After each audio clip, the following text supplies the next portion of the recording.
Well, in 2012, many of us had the privilege of hearing Dr. Stephen Post when he was our guest speaker at the corporate meeting. Well, he's back by popular demand. Cards and letters kept flowing in by the bushels, full, coming in to make sure that Steve comes back. They mostly were from New York, but I guess people here in Cleveland like you too. Dr. Post has inspired thousands in healthcare, business, schools, philanthropy, volunteer programs, and spiritual communities with his message that the simple act of intentional giving adds to happiness, health, resilience, creativity, and longevity for those who do unto others. He's a nationally acclaimed author, and he's considered a pioneer in the field of altruism and compassionate love. Through the Institute of Research on Unlimited Love that Dr. Post founded in 2001 with the support of the late John Templeton and the Templeton Foundation, he was able to competitively fund research at more than 80 universities on the science of altruistic love and its underpinnings in philosophy and spiritual religious wisdom. He has examined the power of benevolence with regard to happiness and the health of the giver. Dr. Post is a senior research fellow at the Center for Law and Religion in the School of Law of Emory University, a senior faculty scholar at the Center for Spirituality, Theology, and Health at Duke University Medical Center.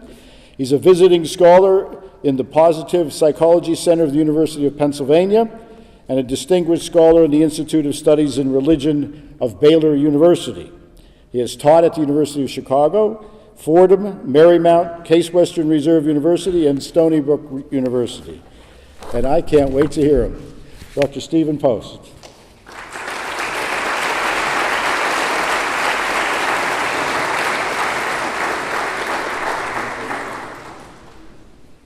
Oh, what an honor it is to be here with the Community West Foundation. I can't think of an organization that does more at the grassroots level to help people right where they need it the most.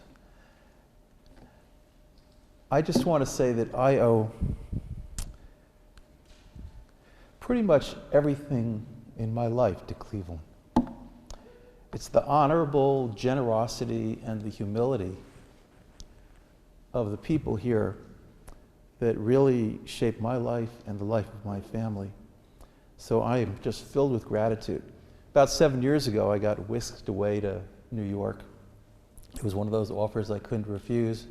Some of my colleagues had written an article about widows and widowers and showed that when people are grieving over the loss of a loved one after a happy marriage of many years, they do better. They get through their grieving in a more enduring way and at a deeper level if they can self-report helping activities and volunteering in their lives. Well, a local organization in New York got a hold of this article and they called me and they asked me to give a talk at their annual meeting. So I gave what I thought was a pretty decent presentation. And at the end we had some Q&A. Well, there was a fellow in the back. He was the last one. He was waving his hands somewhat frantically and he said, "I don't care what you say, buddy. I don't do nothing for nothing."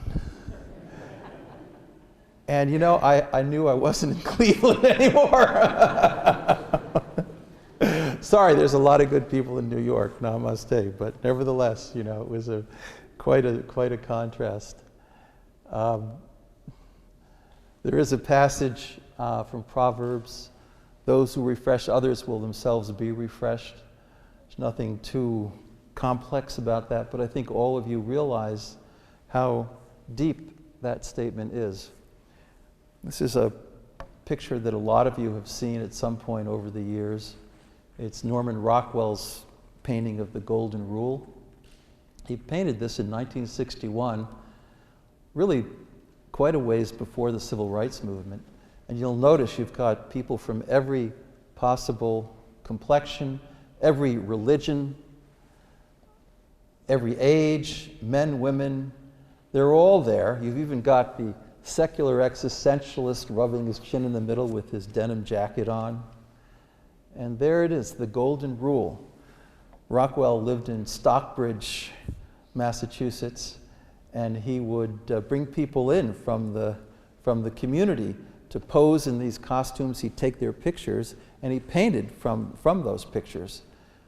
He was well known for telling the young kids who he brought in, he'd give them all a nickel. He said, listen, save this, because if you're thrifty, you can give it away.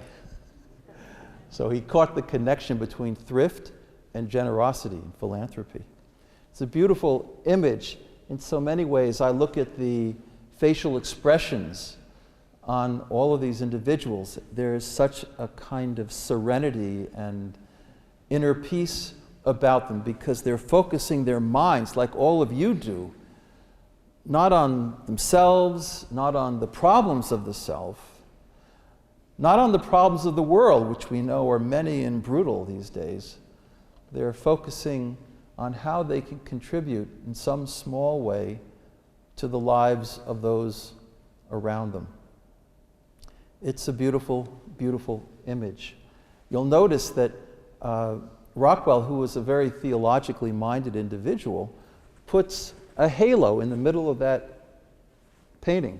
You see the white circle in the middle, starting with the rabbi's white shawl?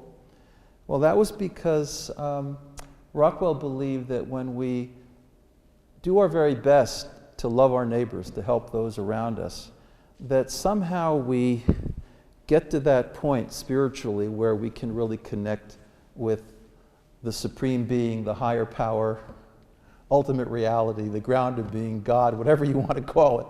This is a Unitarian institution, so I want to be fully inclusive. He thought that giving was kind of like surfing, where you have to paddle really hard to catch the wave. But once you catch the wave, it just takes you.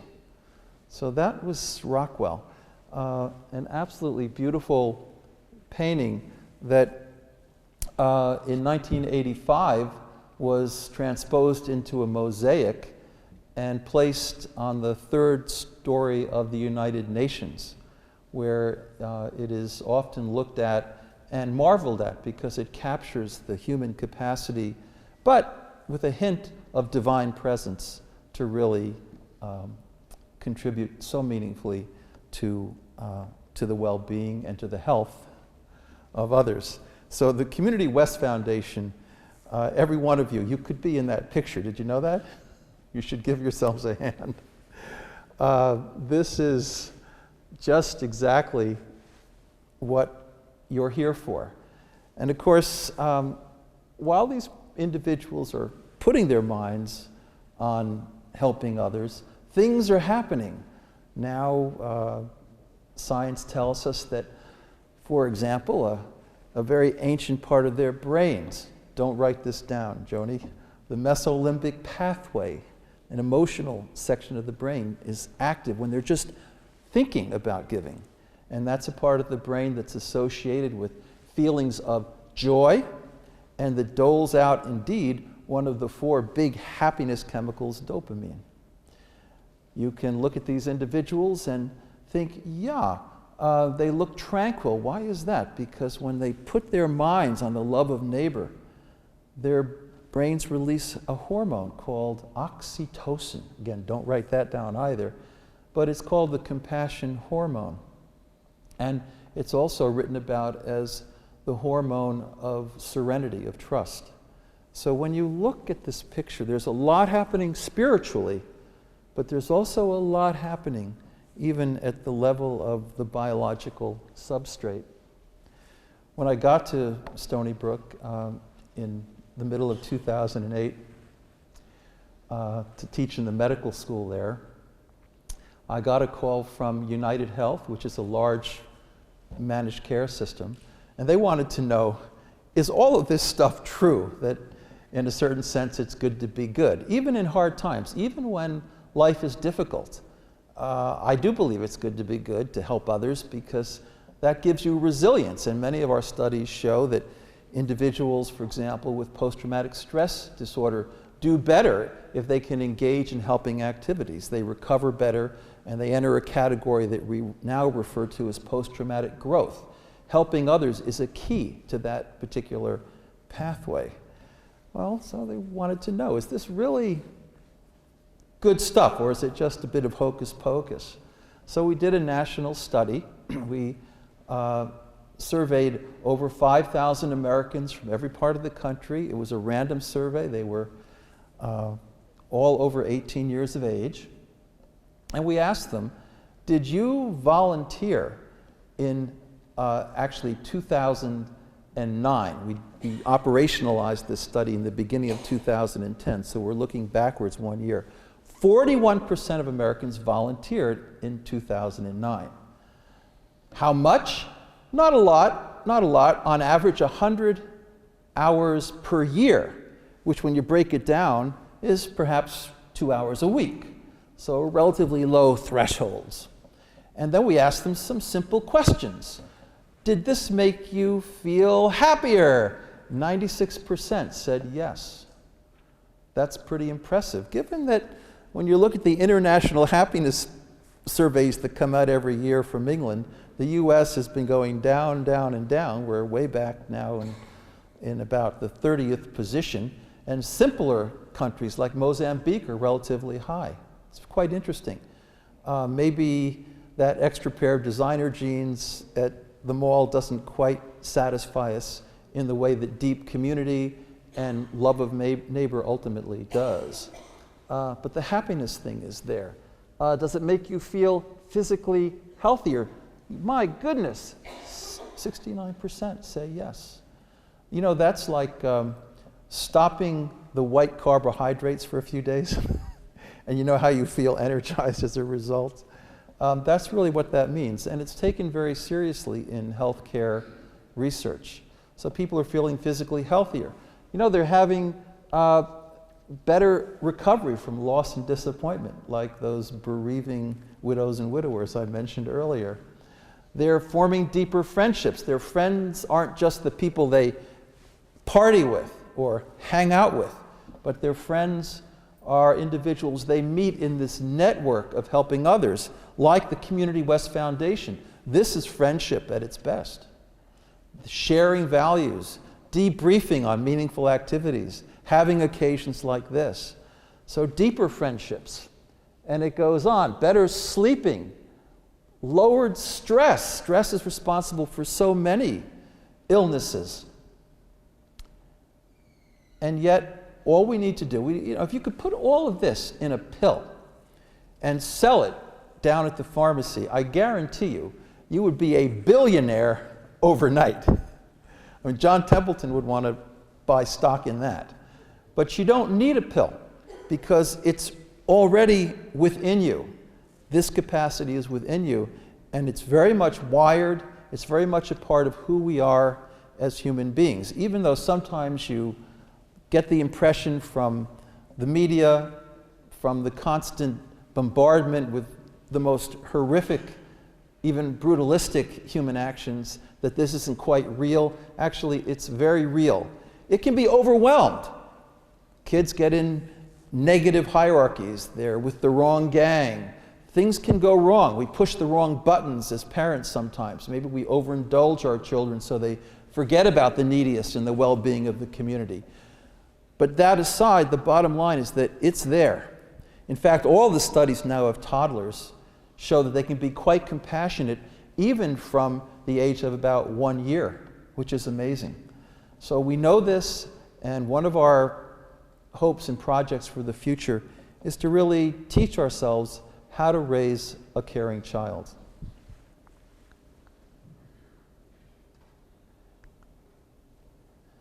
Sir John Templeton once wrote, "Who are the happiest people you've ever met?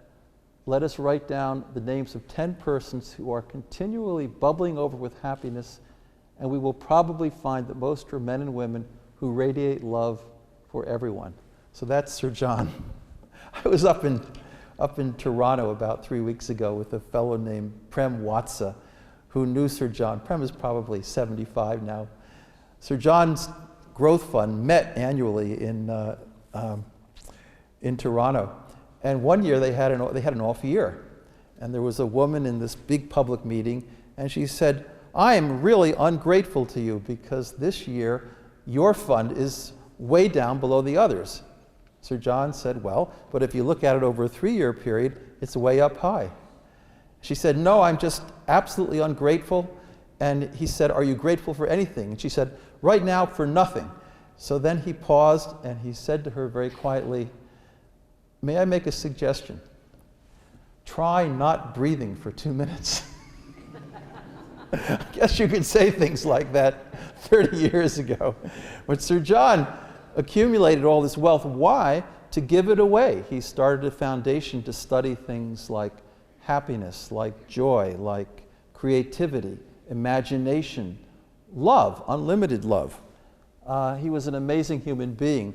And well into his old age, he had this kind of effervescent, buoyant love. He was amazing. This is Sir John down in Franklin County, Tennessee, with his brother Harvey. And you can just see what kind of a fellow he was. So whenever you talk about philanthropy and giving, remember that transformations are as important as transactions. So every time the Community West Foundation reaches out to you, as it does, I think, with such care and with such deep concern for the homeless and for the veterans and for the mentally ill and for the populations in great need here on the West Side, remember too that it's a good thing for you as a giver. That's the give and glow message. I was sitting in my office at Case Western, and it was June of 2001. I received a fax from Sir John, who lived down in Nassau in Lyford Key. I'd known him for about 15 years, and we were really, really good friends. And he did not email, by the way. He thought that the fax was the most ingenious invention ever. He, by the way, liked Thomas Edison a lot. So I got this fax, and it says, Stephen, we need to start an institute to study human generosity and giving and bring all the highest scientific methods to it so that we can really make a case for it. And it has all kinds of benefits, he said. You shouldn't think of those benefits. They're just byproducts, side effects, but they're there. So I faxed back, Sir John, that's a great idea. What should we call it? He faxed back, well, how about the Institute for Research on Unlimited Love, which for him simply meant agape. He was a Presbyterian from Tennessee, and that was his tradition. But he wanted something that everybody could connect with, whatever their religious tradition might be. Well, I had a moment of trepidation because there I was in this academic medical center. I thought, what are my colleagues going to think? So I faxed back to Sir John. Sir John, maybe we should call it the Institute for Creative Altruism, because altruism is a nice, dry term that scientists like, doesn't quite roll off the lips, but it's a little less controversial than love, if you will. He faxed back rightly. He said, no, I think unlimited love, $5.6 million. And I faxed back, Sir John, I love that language. It jumps right off the page. And we were able to fund a whole lot of studies around the country that David, thank you, referred to. And we still do lots of work in areas like Alcoholics Anonymous, the 12th step, where you're helping others. How does that impact recovery, and so forth. So Sir John was absolutely amazing. I have to tell you, this will really leave you rolling in the aisles, perhaps. I got to Stony Brook, and it was a really tough night. There was a huge Long Island thunderstorm. My son, Andrew, was mad because he wasn't with his friends on the soccer team in the Shaker Heights Middle School. And my wife had never been to Long Island, and we were in this fairly motley hotel along the water, and it was about 6 at night, and suddenly it was the worst evening of my married existence because my son and my wife said, what have you done? What have you done? So I did the only thing a guy can do. I got out in the car and I drove down 25A to a pizza place, Little Tony's, and I walked in and bought a pizza. As I was walking out, there was a newspaper in the foyer that I'd never heard of before called the Three Village Herald. I looked at it very curiously because there was only one article on the front page. In big captions, it said, unlimited love comes to Cleveland. And they interviewed the dean of the medical school, who's a kidney transplant surgeon who did Gary Coleman, for example. And he said, well, we're not sure what that is, but we didn't hire him for it. They went to my department chair. So a couple of days later, I went to the president of the school who had recruited me, and I said, Shirley, did you see that article? She said, yeah. And I said, well, did you get any feedback on it? She said, yeah, I got a lot of calls from emeritus professors. Well, what did they say, I asked. Well, you know, they were really interesting. They asked me, what kind of love are we talking about? So it was hilarious. But that's Sir John. Sir John really believed in the power of love. And one of the things I like about the Community West Foundation is that it is faith-based.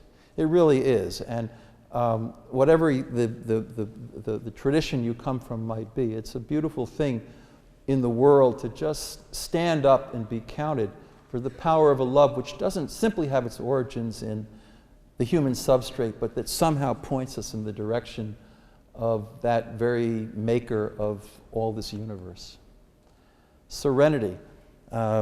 These are some of my friends who volunteer to knit scarves and caps and mittens for children in the Cancer Center. And you can just see this kind of tranquility that they have. It's a beautiful thing, and we really understand it quite nicely. Interestingly, when people focus their minds on helping others, it actually shuts off the neurological circuits, emotional circuits, that give attention to negative, destructive emotions like hostility, bitterness, rumination, and so forth. It just turns that off. Somehow or another, the human brain is wired in such a way that if you're engaged in compassionate, empathic action, all these other parts of the brain are turned off. And those are the parts of the brain that heat up the stress response and that ultimately eat away, that cause heart disease, that cause hippocampal atrophy, which is related to dementia, that slow wound healing. So there's a lot to be said. You know, the idea of loving your neighbor as yourself, well, it first comes up, at least in the Judeo-Christian tradition in Leviticus. And notice, it's not just love your neighbor as yourself. It's do not seek revenge or bear a grudge, but love your neighbor as yourself.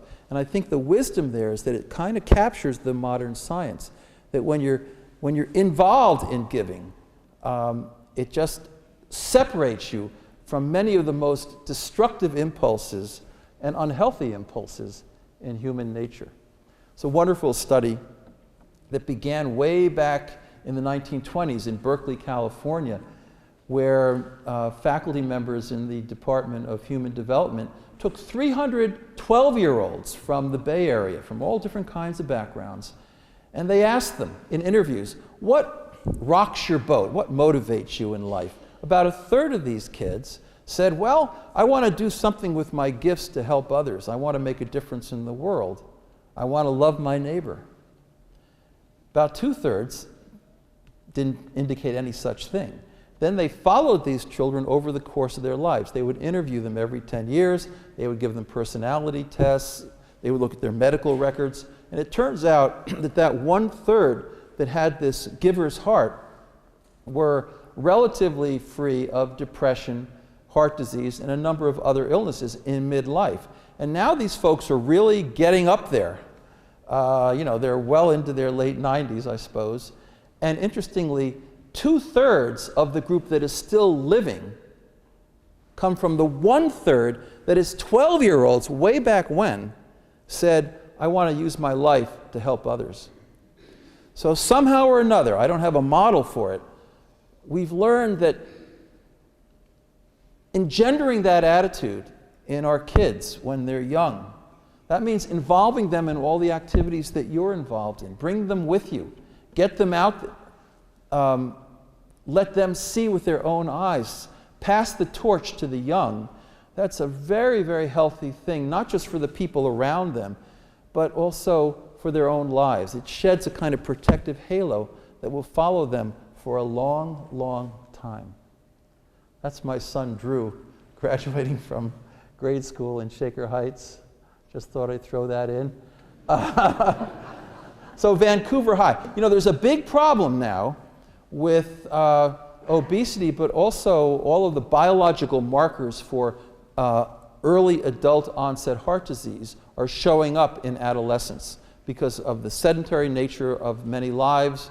Maybe it's because they're sitting watching video games or whatever it is. So in Vancouver, they did an experiment where they had high schoolers go out and be involved, again, at low thresholds, just a few hours a week, helping others. And lo and behold, in that subject group, all the biomarkers that are signs for cardiovascular disease disappeared. They went right back down to baseline. So there's a lot to be said about how we can improve the health of our children by teaching them to join the Community West Foundation. How old do you have to be a member? I'm asking how, yeah, what's the age limitation? You know, that grade school kids collect things for the NICU unit at the hospital, so I guess you can be pretty young. You can be pretty young. Grade school kids collecting things for the NICU. See, that's the message, that's the idea, and it's really good for them. You know, talking about addiction and alcoholism, and that's a big problem everywhere now. Bill Wilson, in the big book, the founder of AA, wrote, "Our very lives as ex-problem drinkers depend upon our constant thought of others and how we may help their needs." And he said that we recover from alcoholism on the two axes, one of spirituality and the other of, here's that dry word, altruism, okay? That's Bill Wilson on the right, and Dr. Bob of Akron on the left. He was a surgeon at Akron General Hospital. He was an alcoholic, and he probably made a few surgical errors along the way. Bill Wilson in the 1930s comes to Akron on a business deal. Actually, Bill had been at Bellevue Hospital. He was detoxed, and somehow in that process, he saw a light. It was very, very spiritual. He saw a light, and from that moment, he never drank again in his life. He got his job back, comes to Akron. They've trusted him to set up a deal here. It doesn't go very well. He's actually in the Mayflower Hotel, which still exists, and that, for those of you who have never seen one, is a payphone, okay? So here's what happens. The deal's gone south, and he's standing there in the foyer of the Mayflower Hotel. It's 1934, and he looks across at the bar, and he's just having a heck of a hard time controlling himself. So he pulls it together, takes $1 out of his wallet, walks to the bartender and says, "Give me 20 nickels." Takes those 20 nickels to that telephone. And he makes phone calls to all the ministers and rabbis who were listed on the wall. Finally comes to the 19th one, Reverend Tubbs, and he says, "Look, I know this is strange, but I'm Bill Wilson, I'm from New York, I'm an alcoholic, and I know if I can't help another alcoholic tonight, not tomorrow, I'm going to go back on the wagon." So Reverend Tubbs said, "Oh, I know just the person, Dr. Bob."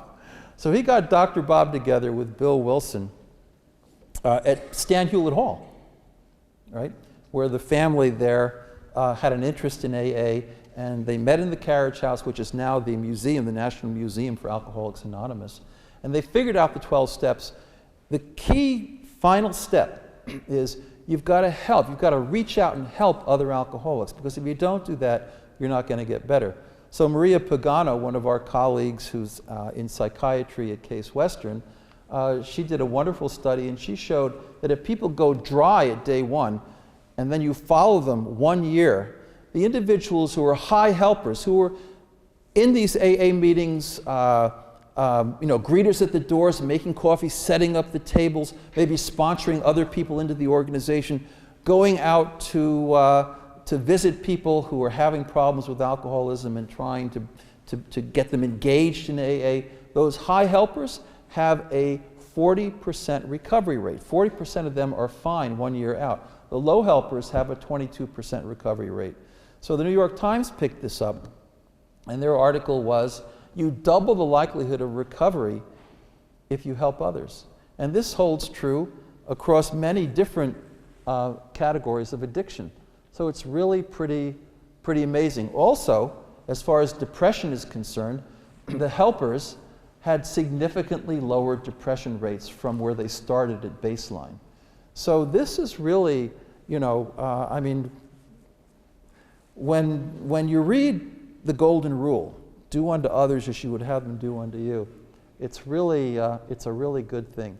All these studies now, there are 8 or 9 of them, of older adults show that when older adults are helping others and involved philanthropically, they have lower depression rates, they live longer, they're less anxious, they have deeper relationships. That's why, as Betty Kemper will tell you, in most assisted living centers now, you have whole rooms that are devoted to philanthropy, where older people are getting involved, they're putting together baskets, they're preparing shirts for the walkathon.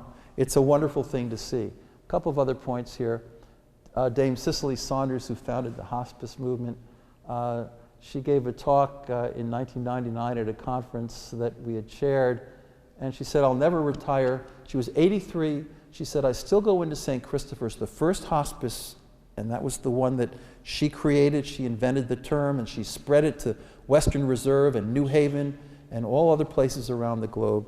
She said, "I still get up early in the morning and I go into St. Christopher's and I change bedpans for an hour because it's a humble act of love." And then she said, "I sit on the end of beds and I just listen attentively to people. I ask them as they're dying, what was the thing in your life that was most significant, that you're most gratified by?" And she just listens. And she said, listening is an act of love. She was an amazing woman. I won't get into too much. I'll say with older adults, our studies show that generous individuals, and these are intervention studies, have lowered hypertension. You see happier communities. Talk about Rocky River and the West Side here. In 2008, the cover article of the New York Times was a report from the Foresight Project in the UK, where they looked at cities, suburbs, rural areas across England, and they found that of the 5 greatest predictors of self-reported happiness in a community, one of them was contributing to neighbors. So that's pretty amazing. These are some of our medical students in the middle of exams, walking across the street from the cancer center where they've been singing a cappella to patients, and you just see the kind of joy and enthusiasm that they have. We have lots of studies showing now that individuals who have had heart surgery, who involve themselves in organizations like Mended Hearts, where they work with new heart patients and help them along, they do better long-term with outcomes. There's Hopewell in Mesopotamia, Ohio, which is an amazing place for people with schizophrenia and with bipolar disease. And the whole basis of Hopewell is acceptance, home, community, nature, spirit, and a daily routine of benevolent work. I go out to Hopewell occasionally. It's an amazing place, a 350-acre farm. And there you have these individuals who no one thought there was any hope for. And there they are. They're milking the cows, they're baling the hay, they're getting the eggs out of the chicken coop, they're doing equestrian work, and they actually do quite well. There are physicians from the clinic, Cleveland Clinic, who come in and do medicate, but it's an astonishing example of how love and community and support can make a difference. So finally, well, that's Jean Vanier. He just won the Templeton Prize for l'Arche, which are these beautiful communities that help members, people with cognitive developmental disabilities. The foundation of l'Arche is love and spirituality. And Jean Vanier has been an incredible genius at showing how that kind of an approach can make such a difference in these lives. E.E. Cummings, we do not believe in ourselves until someone reveals that something deep inside us is valuable, worth listening to, worthy of our trust, sacred to our touch. Oh, okay, didn't mean that. But I will tell you, final point, that it's very clear now. If medical professionals lose empathy, if they're just so overwhelmed, if they're so hectored by external concerns that they lose the music of love, then they're much more susceptible to depression, to burnout, and ultimately to leaving their chosen professions. So Lincoln's melancholy, when I do good, I feel good. When I do good, when I do bad, I feel bad. It's an amazing statement because he did have melancholy. There's a book called Lincoln's Melancholy. And he would be found wandering out from the White House from time to time, big top hat on, he'd go to Union Station, and he'd just find somebody who needed help with a big luggage to put on the train. And he did that even unchaperoned, with no protection. He just thought it was necessary for him, and whenever he did it, it was elevating as well. So that's Route 80, okay, Cleveland West, Akron Canton. I'll just say that for us, I'm going to wind up here. Going to New York was a great growth experience. We learned a lot, and we love it there. And yes, there are good people every place, but there's something really special about Cleveland. And I think the source of love here is really deep. It's a tradition. Philanthropy is part of the real substance of Cleveland life. It's a great community, and don't take it for granted, because community doesn't exist every place, but you have it, and it's something to be really proud of. The Community West Foundation is amazing. I recommend taking a look at Sox Plus online, which was discovered by talking carefully with homeless individuals who were resistant to homeless shelters, but finding out from them what they really need. Of course, it goes beyond that to clothes and shoes, but all the work you do is absolutely amazing, and I'm just grateful to be back here with you and to celebrate all of your achievements. It's a great story. Thanks a lot.